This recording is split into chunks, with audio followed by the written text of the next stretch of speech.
Les menaces hybrides font désormais partie du vocabulaire courant de la politique de défense européenne. La question est bien évidemment à l'ordre du jour de la réunion informelle ce mercredi et ce jeudi des 28 ministres en charge de ces dossiers. Les menaces hybrides inquiètent l'Union européenne. Les États membres semblent vulnérables face à ce type de risques qui peuvent prendre la forme de campagnes de désinformation, de frappes sur les faiblesses des infrastructures énergétiques. L'expression englobe aussi le terrorisme ou encore le chantage économique. Une partie du travail consiste à alerter sur l'existence de ces menaces et sur le fait que nous devons être en mesure de renforcer la résilience pour affronter ces menaces afin d'être prêts à réagir en toutes circonstances. L'Union considère l'intervention russe en Crimée en 2014 comme un exemple de guerre hybride. Avant l'annexion par la Russie, cette région a fait l'objet d'infiltrations par des soldats sans insigne, mais portant des armes russes.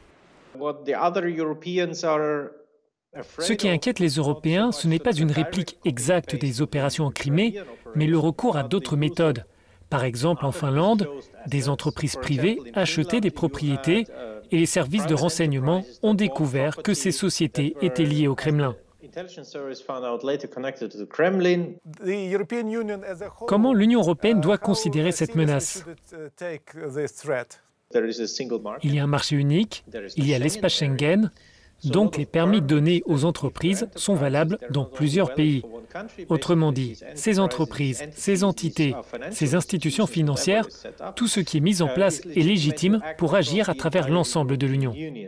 Les experts appellent à davantage de coordination car face à ces menaces hybrides, un seul maillon faible suffit pour ébranler l'ensemble de l'édifice. Le nom de la candidate française pour la Commission européenne enfin dévoilé et les questions de transport et d'environnement, voici en bref le reste de l'actualité européenne. Sylvie Goulard est la candidate française pour le poste de commissaire européen. L'ancienne ministre des Armées et ancienne eurodéputée est connue à Bruxelles pour son engagement en faveur du projet commun. Cette polyglotte s'est investie dans les dossiers de défense et sur les questions économiques. Sylvie Goulard soutient aussi avec force le couple franco-allemand. Réunion de crise auprès de la Commission européenne pour trouver une issue au problème de transport sur l'autoroute du Brenner. Cet axe majeur relie le nord et le sud de l'Europe entre Innsbruck en Autriche et Modène en Italie. Les experts envisagent des interdictions de rouler les week-ends et la nuit.